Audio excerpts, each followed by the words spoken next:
hosted by Tony Gapperstone. Thanks for tuning in. It's showtime.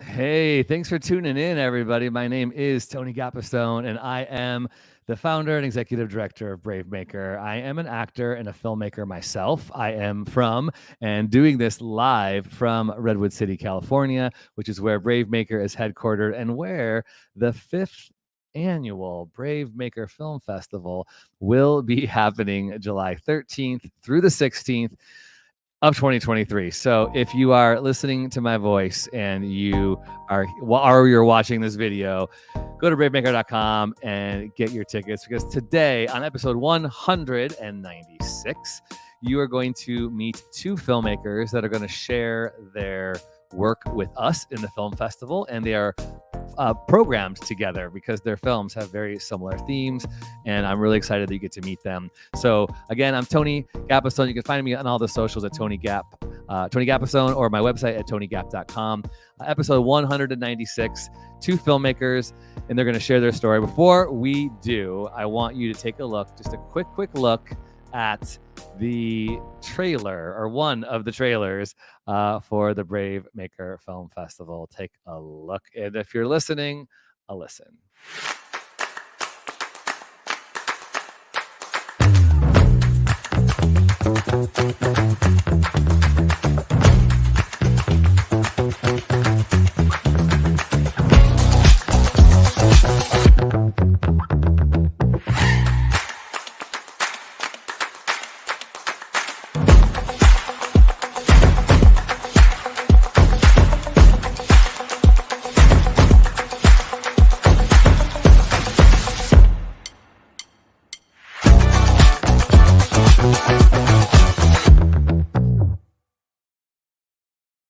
Okay, who's excited to meet our filmmaker, KYRA KNOX of Bad Things Happen in Philadelphia, and Tara Westwood of Triggered? Hello. They are both screening their films in Redwood City, California on Saturday, July 15th at 6:45 p.m.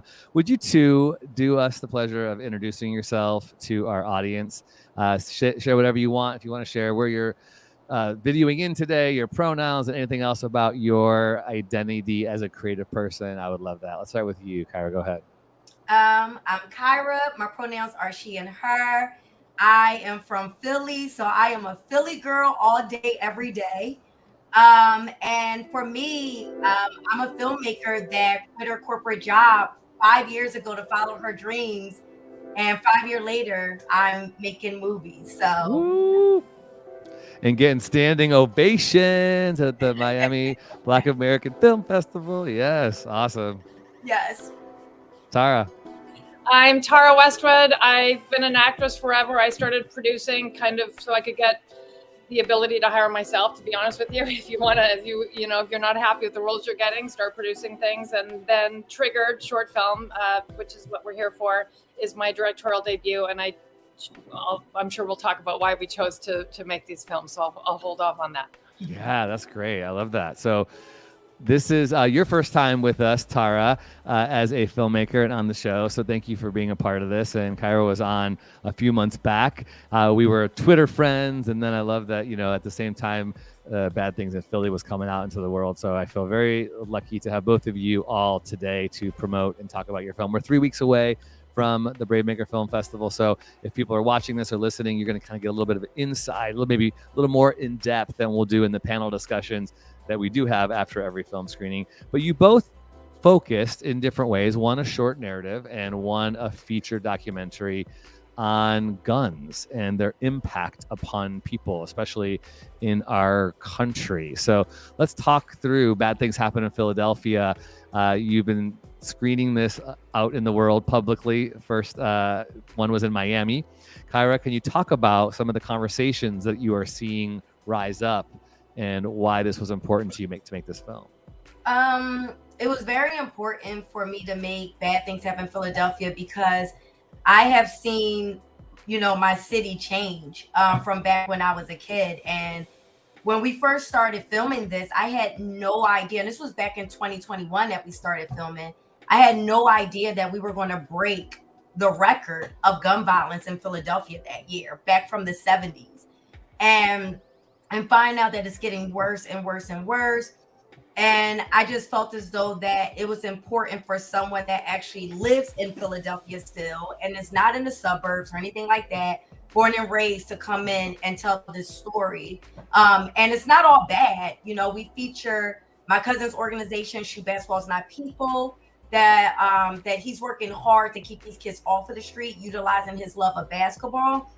And we also feature Mothers in Charge, which is a nonprofit organization filled with mothers who have lost their children to gun violence and how they band together. So with this film, I just pray that it inspires change.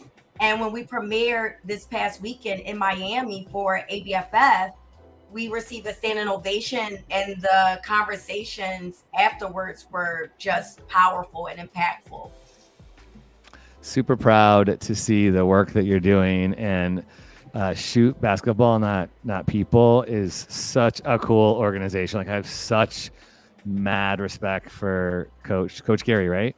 Mm-hmm. Oh my gosh, I just was so inspired. I've been telling my friend who's also doing a film in the similar space about him, and I love what you have done and how you intermingled him with the mother is very, very cool. Now, Tara, you took a different approach and made a short film that had there was a narrative short film, but you took a kind of a different spin. Can you tell us about Triggered? And you have a great, cool connection with John Leguizamo. Yes. So Triggered, I grew up in Canada. I'm originally from Canada. I've lived in New York now longer than there. And to be honest, I grew up on a farm and we had a gun. Everyone had a gun.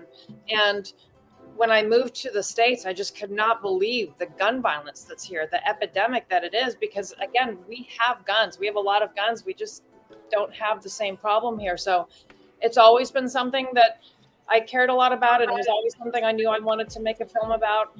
And Triggered was initially a one-act play that I did here in New York with Amy Schumer's theater company. And I reached out to Thomas C. Dunn, the playwright, and I said, have you thought about making this into a film? And he did. And I got the rights to it. And then I met with our producer, Marie-Therese Gerges, and I told her, like, this is who I'd like to get as a cast. This is who I knew everything. I had the location. I knew that I wanted the Newton brothers, who are so fantastic, to do compose the music for us. I knew I wanted our cinematographer, Ed Lucas, everything, the poster. And she said, who's going to direct it? And I said, I don't know yet, but I'm going to ask John Leguizamo. And she was sitting there and she said, why are you doing that? And I said, because he's a friend of mine and I know he cares a lot about gun violence and gun violence prevention. And, it's just a short film. I've already got everything planned, so we wouldn't even have to do much. And she said, the fact that you've got literally everything planned is called directing. She said, so you can't go to John and say, I have your DP, your crew, your everything. She said, if he wants to be involved, he'll ask him if he'd come on as EP. And I did. And he so graciously said yes. So that's how Triggered came about. That's cool. I like that you kind of discovered that you were a director when someone else noticed it in you and said, oh, hey, this is what you're doing right now. That's pretty cool when someone else tells you that. I like that. Let's jump to that about assembling your crew and putting this story together. KYRA, you and I chatted a couple months ago on the podcast and talked a little bit about this and your style. But now that you're here, and you're at the place of showing it, and crew and subjects are showing up, what are some of the things that are kind of resonating for you as you kind of now have a hindsight 2020 reflection about what you did, what you accomplished, and things you learned about making a feature documentary? Man, I think one of the dopest things is that I made a feature film with my friends. Like, these are all my friends. And we all banded together in the beginning, and it was just a passion project in the beginning before I even had funding. And on the weekends, because we were all like in a commercial space and corporate filming and all of that. And on the weekends, we would just all come together and start filming, So when I finally started getting funding, one of my proudest moments was that I was able to pay my friends something. And I couldn't pay them the big amount, I couldn't pay them what they would make in a commercial world, but the fact that I was able to pay them something. And then when we premiered, this past weekend, to see Sam, you know, man, she was my backbone. And watching her cry, you know, when we received the standing ovation, how she just got overwhelmed with emotion. I was like, wow, this is really, really dope. And it made me so proud of not only myself, but also my friends. Making movies with your friends and compensating your friends always feels phenomenal. Yes. What about you? As you told me that this might be the last film festival that you're doing publicly before it gets out into the world with distribution. I'd love to hear just kind of any learnings as you made Triggered, and what, you know, this was your directorial debut. So what will you do different next time, both like maybe to repeat or that you'll never do again? Well, for starters, you know, I learned so much because I've been an actor for many, many years. So I've been on sets, and I've always been someone that's kind of a sponge, and I'll ask the director if I can hang out when I'm not filming. So, you know, it was kind of coming, but there was so much I didn't know. So I reached out to a few directors and a few friends that I really respect. Like Nick Pesh, who directed me in The Grudge, and I reached out to him and I said, you know, I'm going to do this thing, and what do you think? And he said, don't be afraid. He said, surround yourself with the people that you know that you personally know that are at the top of their game, and then don't be afraid to say, I don't know. Mm-hmm. And I'm not. You know, there's no ego here. There were myriad times where like I don't know, or I'm Googling. You know, someone's asking me a question and I'm Googling what that is. Like, you know, do you want your movie in H.264? I'm like, huh? So I'm like, yeah, I didn't know anything. You know what I'm saying? So it was that. And also what I was so wonderfully surprised by, and the same thing that you just said, is that I got to make a movie with my friends. You know, I mean, Isaiah's a dear friend, and Caitlin's a friend, and I'd worked with her before, and I'd worked with Bobby before. Isaiah and I hadn't worked together before, but I just reached out to my friends and said, you know, would you like to work with me? And everyone gratefully said yes. And again, like the Newton brothers, who do all of Mike Flanagan stuff and so much more, I had never even met them, but they did the music for The Grudge. So we kind of had that connection, and I reached out to them and they said yes. So, you know, I learned that people say yes, especially if it's an important subject matter like this. And it's something that I'm so deeply passionate about. So I feel like that kind of, you know, gets people going. And it's, you know, so I did definitely learn so much, you know, and there were moments when I made decisions, you know, once you see our film, there's a 14-minute scene that takes place in the living room where two characters aren't moving because they've got circles painted around them. And if they leave their circle, they'll be shot. We did those in 14-minute takes. And when I told the crew and the cast we were doing that, they were like, we're doing what? Because you don't do 14-minute takes. But I said, I'll shoot my character out first and just kind of get everyone comfortable with it. But it was such an emotionally driven scene that I felt like we could go top to bottom. So there were things like that too, that we just did it. Yeah. And Tara, I'm sorry. No, go ahead. Tara, what you were saying with, like, you know, sometimes you just don't know. Do you know how many times I cried at my computer? Yeah. Because it was my first feature. And I would even say to myself, like, I didn't know this cost this much. Wait, what? I have to do this. I have to do it. And it was just, I would literally be at my computer, tears just coming down my face. Yes. And I'm like, you know, did I make the right decision? Who am I to make a feature film? Was I really ready? Yeah. You know? And then I don't know if you had this. Are we allowed to swear? It's not that I want to swear, but I just want to quote. Sure. Quote it. So as soon as I posted on social media, as far as you saying, like, do I really want to make this film? As soon as I posted on social media, we hadn't even filmed yet. I was like, you know, we've got Isaiah Whitlock Jr. and Caitlin Maynor and Robert John Burke as the cast, and John Leguizamo's EP. That's all I posted. I immediately had 2 direct messages on Instagram. One was from a woman in Miami who had lost her daughter in May of 2020 during COVID to a horrible accident that happened at a party. Someone pulled out a gun and said, hey, look what I got. And he shot her in the head and she died.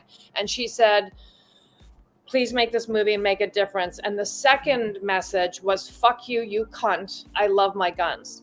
And I had a moment. I've got 2 kids. You know, I had a moment of like, oh gosh, maybe I shouldn't make this movie. You know, that's not what I want. I want to galvanize the conversation about gun violence prevention, but I don't want that. And I really had a moment of like, is this the right idea? And obviously I went forward with it.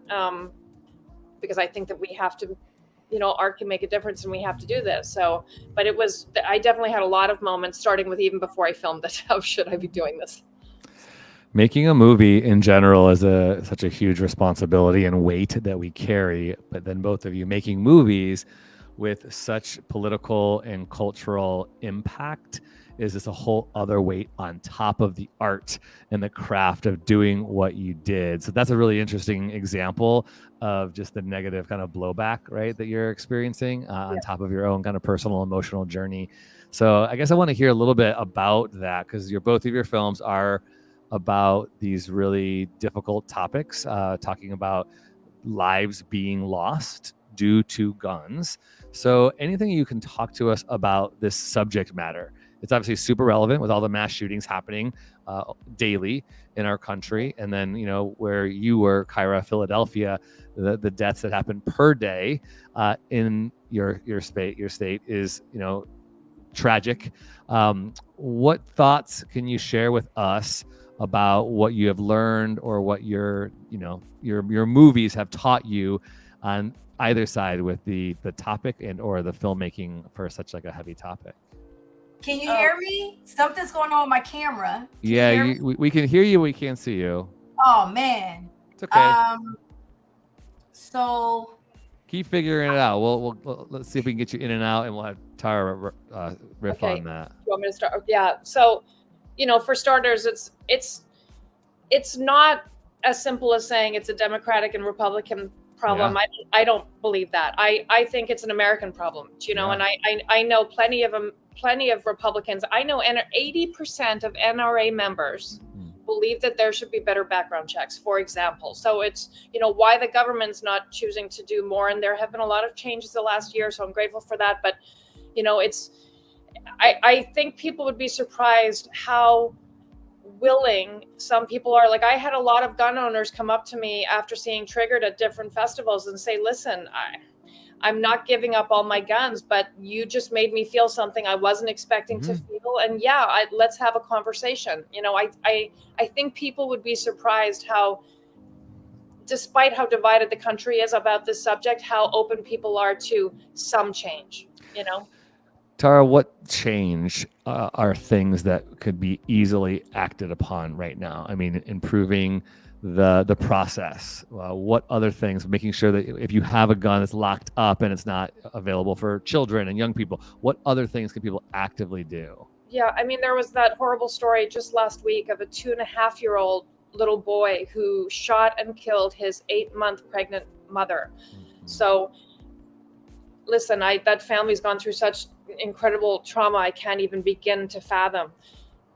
But he was able to get the gun and shoot his mother by accident from behind. And it just breaks my heart, because now that's something that little boy has to deal with for the rest of his life that he's done. And he was 2.5 years old. He didn't know what he was doing. So there's, lock up guns. And lock up guns if you know that there's someone in your home that's mentally ill or has had suicidal thoughts. I believe in red flag laws. That should be a national thing. There was a woman who called the police and said, I don't know why my son just bought all these big guns. I think they're called AR-15s, but I don't know what's happening. And they didn't do a house check. And 2 days later, he killed 9 people. So, we're never going to take away all guns. And again, a lot of people don't like it when I say this. I grew up with guns. I can say I'm a good shot. I don't even want to take away all guns. But laws like that, better background checks, I think, just like you have to go and get a driver's license to drive a car, you should have to take a class. You should have to go and take proper training, and definitely red flag laws. There are some simple things that could change that would save lives. Thank you. Those are really important and simple things. And I love that you're saying this is not just a political issue or for Republicans or Democrats. This is I think we got KYRA back. Let's see. Hold on a second. All right. Okay. You figured that out. Good job. Got it. That's a filmmaker solving the problem. Problem solving. I'm on my phone now. Hey, it looks good. You look good on the phone. It's a nice crisp picture. I know. Mine isn't. I should go to my phone. So we're gonna loop you in, KYRA. We were just, Tara was just saying little things like locking up your guns and better regulations. But the idea that this is an American issue, it's not just a political or a bipartisan issue. We all have to, no matter what side you find yourself on, quote unquote, it's about lives. There are lives that are at risk. And both of your films do this. It opens up the conversation and it gets under our skin. And I hope that if you're watching this and or listening to episode 196 here, that you'll make your way to the Century 20 Theater in Redwood City, California for 6:45 p.m. when Triggered and Bad Things Happen in Philadelphia will screen together for the BraveMaker Film Festival. And we'll have a discussion afterwards. I'm wondering, as we continue, go ahead, KYRA. I did want to say something about the whole with the guns things and everything like that. With my film, I always tell people I'm in the center of the storm. 2 months ago, I lost my own cousin to gun violence, Frankie, who was 37 years old. Someone walked into a bar and shot him right in the chest, on the corner of my block, which is a pretty nice neighborhood. I witnessed a carjacking in broad daylight, or even a few months ago, last year, my grandmother was, on her porch, having a cup of coffee on a weekday in the morning, chatting with her neighbor, and a car drives by and shoots up a house two doors away from my grandmother, So it's like with me, with this film, my city has fortunately embraced me because of what's been going on.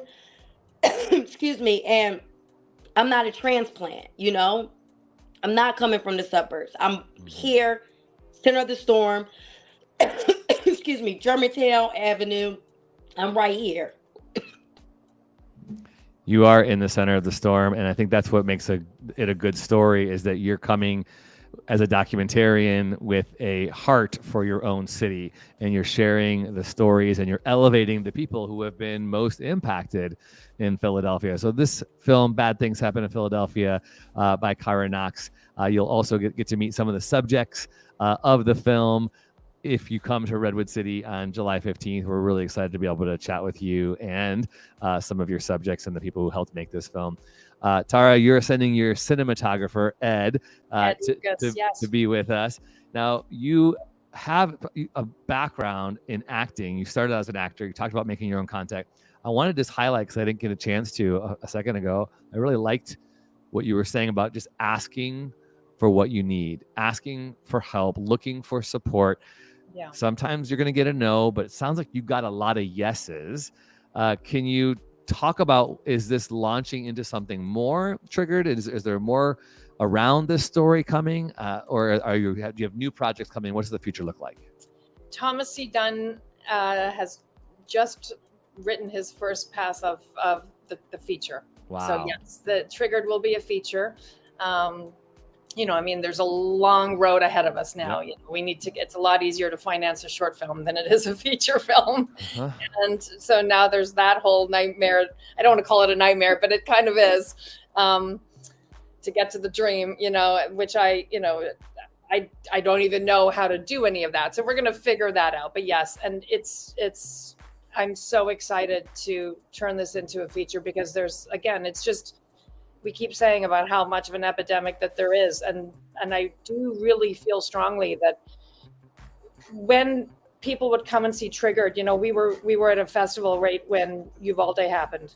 And there were so many people that we had a sold out show, and people said that they just couldn't watch the news anymore. They couldn't hear another parent talk about a dead child. And they have this gesture where they're like, I can't do it. But they're willing to watch a film. Yeah. Because there's enough of a separation there where, someone in the audience, she said to me, I could say to myself, this is a movie. And even though our film gets down and dirty, and you see two people who have lost family members to gun violence, and it's, an incredibly moving thing, she was able to separate enough to allow herself to absorb all of that and then have a conversation about it. And that's why I think well, that's why I know I want to do Triggered as a feature. And that's why I think that it's so important that we continue on this. And then I have other things. I've got a film coming up called the Cutting Season that I'm going to be acting in. I've got a few acting projects coming up too. So feature filmmaking, we do, if you come to the film festival, we have 3 different workshops about turning your ideas into feature films. So I would love to just talk a little bit about that. KYRA, what did you learn about making a feature film that you're going to do different next time? What's it going to look like? I won't produce and direct it next time. That was the main thing, because I never got a break. You know, when I'm dealing with the creative, once that's done, then I have to go into producing with the logistics. And also with me never having a break, you know, it's a documentary. I'm listening to all these stories, and there would be times that I would just burst out crying. I'm like, what is wrong with me? And I realized I was taking these stories in, and then because I'm post-producing, now I'm hearing all of these stories again, and now I have to edit it down. And then you deal with that whole, like, you want to make sure that you're respecting everybody's story, right? So it's like, what do you keep in? What do you take out? You know, will they be happy with what I presented? So that was definitely hard on me. And again, like, I would never produce and direct again at the same time. It's just a mental and emotional toll on you.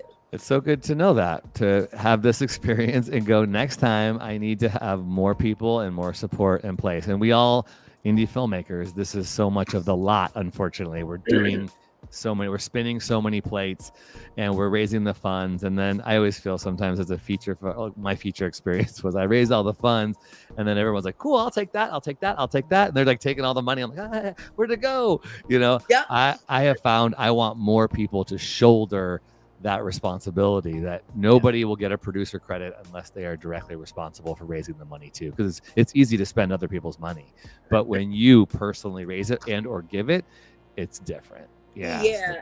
And I got furloughed in the middle of post-production. So then I saw myself leaving film done, you know, and it was a financial toll on me. So exactly what you said, next time, unless you're giving me some money, you will not get a producer's credit, okay? Yeah. I need the money. So there's a direct invitation. If you want to produce with either of these two, you can find them, I'm sure, easily on social media. Anybody who's got some funding. We Filmmakers would love to have a meeting with you. And KYRA will be in town personally, so you can talk with her. And I always, my dream is that BraveMaker really becomes a funding vehicle for people's projects. So as Triggered becomes a feature film, however we can help you do that. And hopefully, you know, Silicon Valley, there is some generous wealth here, right? People. And like KYRA, you could be an executive producer alongside John Lipscomb. How about that? There you go. So reach out and you know, shoot your shot with these two filmmakers, because you just never know how that might your trajectory might link up with them. And I'm super passionate about this. I think as a filmmaker and actor myself, one of the best things I did was take my own money and help another person make a film. I did this twice. I have like an executive producer credit and a co-EP credit on 2 different films. One of them went and got shortlisted at the Academy, but I learned so much. It was like my film school, being able to put my money where my mouth is. And then I got all these connections that I then could leverage for my own projects too. So I think when I hear actors or filmmakers making excuses that they don't have money, I go, you will find a way. And that's what makes you a serious filmmaker, when you can find the money. So get some money and help these women make their films. Anything else you want to say about your projects and how people can connect with you, or kind of what your hope is as you continue to be storytellers out in the world? One thing I did want to circle back on is about the money. Doing exactly when you're trying to raise money for your film, doing exactly what Tara did, like for example, doing a short film, and it's kind of like a spec, I guess you could say, and turn it into a feature. That's a great way to raise money for your short films. Or you can do what I did. We took 4 of our filming days and we decided to turn into a teaser. And that's how I ended up getting executive producer who ended up helping me fund that project. So I just wanted to let people know, like, there's creative ways that you can go about raising money for your film. Ooh. Sorry, Tony, I know that was off topic, but I wanted No, to make sure that is on topic. What you talking about? Okay. That is perfect. Well, and it's interesting because what you were saying earlier, as far as, you know, the difference between a short and a feature, even I've directed one thing, it was Triggered. And I asked Ed Lucas, who you'll meet at the festival, what do you think do you think I'm ready to shoot the feature?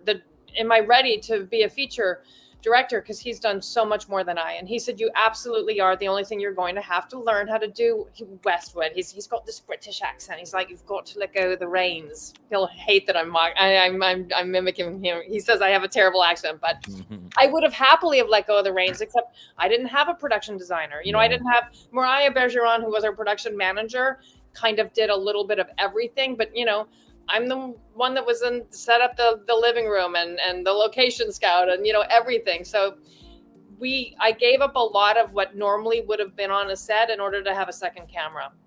And that's what you have to do. You've got to figure out what your priority is. And again, I knew this was such an emotionally driven thing that it was better to have that second camera. So am I looking forward to having department heads? Yes, I can't wait to pass the baton, you know, and have that collaborative experience, because I didn't really have that this time. Your credits probably look like mine. It looks like a lot of people, but it's the same names that keep repeating itself over and over again. Well, and I was just so grateful that everybody said yes, that we could have been like a 16.5-minute movie, but we're 18 because it's the slowest credits you're ever going to see. I wanted to make sure everybody could see and read their name.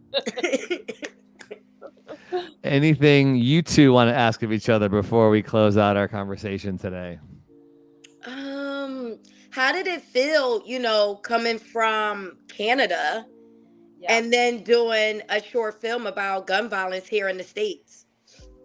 Well, again, I've lived here longer than there, so I definitely feel like this is my history. But it's crazy because people will ask me, you know, why? And again, it's just the difference between the two countries. Even though we're right here, it's just huge. And again, it's not like we don't have guns. We you know, there's more guns in this country than people. We don't have that many guns.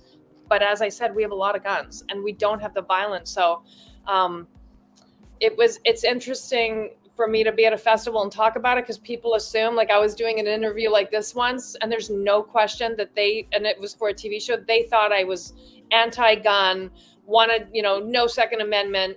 And I could see the woman's face, and I was like, oh no, I absolutely believe in the Second Amendment. And she just, you know, her face was like, wait a minute, that's not the interview that I wanted to have. But I actually think that makes it interesting because, as we said earlier, it's a complicated issue. You know what I'm saying? And we don't have to be so divided where it's just the people that want guns that don't want change and the people that don't want guns that want change. I believe in the Second Amendment, and I want change because people are dying every day. So. And that's why in my documentary, I chose not to have politics in it at all. Yeah. There's no politicians, there's no politics, because I felt as though once you put in politics, you're going to lose half your audience, you know? Yeah. And I wanted the focus to just be on the teens that were impacted and the mothers that were impacted, you know? Because that's what was important, not the politics, none of that. Just these stories, you know.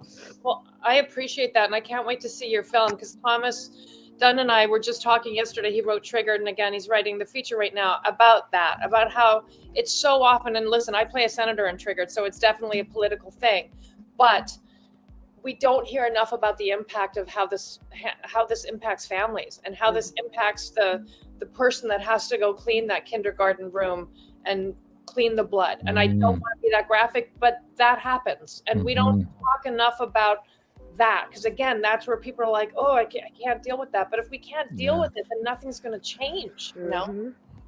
You too. This has been so good. And if you're listening or watching episode 196 here, please make it a priority, July 15th, to come out to the BraveMaker Film Festival. Watch these films. engage in conversation. KYRA will be here before that, so she'll be milling around the festival and you can get to talk with her. And then we're having a little something afterwards, so you can kind of even talk more. And we have a lot of special guests that are going to be coming that are passionate around this issue about seeing people's lives be saved, seeing the gun conversation, as maybe uncomfortable, as political as it can be something people know how to engage with, because lives are at stake here. So thank you so much for making movies that have these really cool impacts upon us as audiences and as society. So I really appreciate both of you. If you're listening and watching, you can follow both of them, KYRA KNOX _ on Instagram, or Tara _ Westwood on Instagram. And don't go away, because we're not done. We like to end our show with our favorite things of the week. Brave Faves.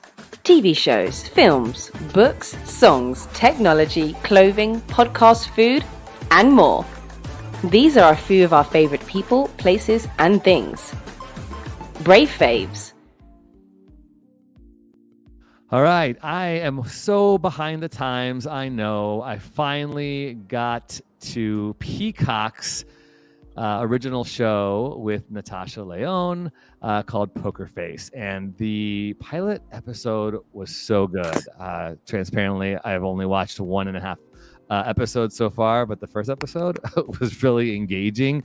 I did not know where it was going to go. It ended in a very unsuspecting and surprising way. So Peacock, the show is called Poker Face, and it stars Natasha Lyonne, and it's created by Ryan Johnson. I really, really, really liked it. KYRA, what's your favorite thing of the week? So I've been reading RuPaul's book from Drag Race, all the behind the scenes. I'm a huge RuPaul Drag Race fan. And just to get all of the inside scoop of what happened behind the scenes has been one of my favorite things. And then I also bought that other book with the writers. I think it's called Burn It Down. Oh, yeah. Yeah. So I'm actually reading both at the same time. So those are my brave things right now. That's so cool. Yeah, I want to watch that. I want to read that Burn It Down book too. I've heard the author talking about it. That's really cool. That's a good one. All right. What do you have, Tara? What's your brave fave of the week? I'm going to two things. I saw the most incredible play, one of the best plays I've ever seen. I've just never seen anything like this in my life, called Prima Facie with Jodie Comer, who I have the biggest crush on anyway. But anyway, she's such a good actress. And it's a one-woman show. And I've seen a lot of one-person shows before, but I've never seen anything like this. It's always admirable that you can even remember that much. But what she goes through emotionally in this play is it's absolutely mind-blowing. And she just won the Tony for it. Yes, thank you. It's so good. It's just, she's so devastatingly good. And then I just started watching Fargo season 2. And minus the fact that the accent kind of so this is what I paid a lot of money to get rid of when I moved to New York, because I used to sound like this. So the more I watch the show, the more it's coming back. Minus that, I'm loving it. I just can't watch it when I have to film anything else, because it really starts to happen in my head. I love that. I was over here with Glee. But I'm loving it. I'm so far behind. I'm on season 2, but oh my gosh, it's so good. So good. I love. There's so many shows out there, so it's good. We catch up. We take your time. Watch it when it's right for you. I'm I missed the conversation with Poker Face, but that's fine. I love it. Well, hey, you two are fantastic, and I hope even though you don't get to be in person together with your films, you'll find a way to intersect and connect. You just never know where those things will go. So I appreciate you both. Don't go away. Thank you, everybody, for watching and being a part of the BraveMaker community. The hundreds of you who watch on YouTube and listen to the podcast, can you please share this with somebody who might be inspired? Maybe Tara's story and KYRA's film are inspiring you to make your own, or you want to connect with them, or think someone else should hear about their film. We also depend upon your support, not just with viewership and listenership, but financially. Your donations help us to make this. It pays for our subscription to the live stream. It pays for our editor and our producer, which means I needed to say thank you to Amy Cohen out of Grand Rapids, Michigan, and our intern, Jessica Cohen, who will take all of these conversations and clip them and edit them and put them on Instagram. and our producer of social media, Carrie Alley, who's in Grand Rapids, Michigan, and Barnell Amos, who is in Grand Rapids, Michigan. We'll take this and edit it into the audio form. This is episode 196. I'm Tony Gappasone. You can find me on the socials at Tony Gappasone.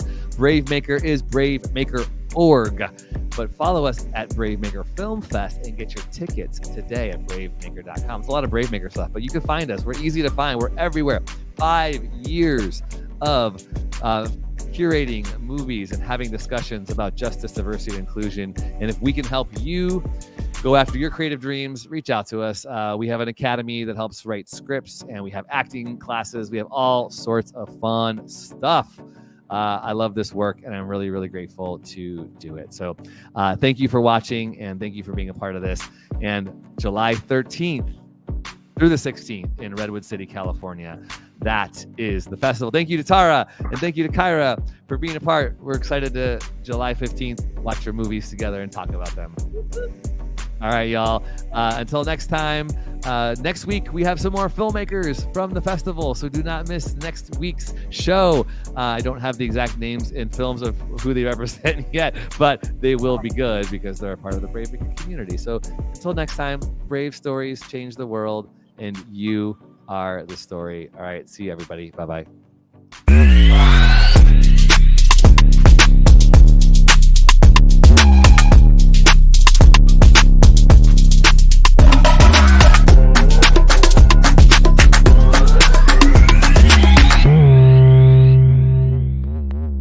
Follow us on Instagram, Twitter, YouTube, and Facebook at BraveMaker.org. Like, subscribe, and share. To become a monthly donor, text the word BraveMaker to 44321 or go to bravemaker.com/donate. Thanks for tuning in.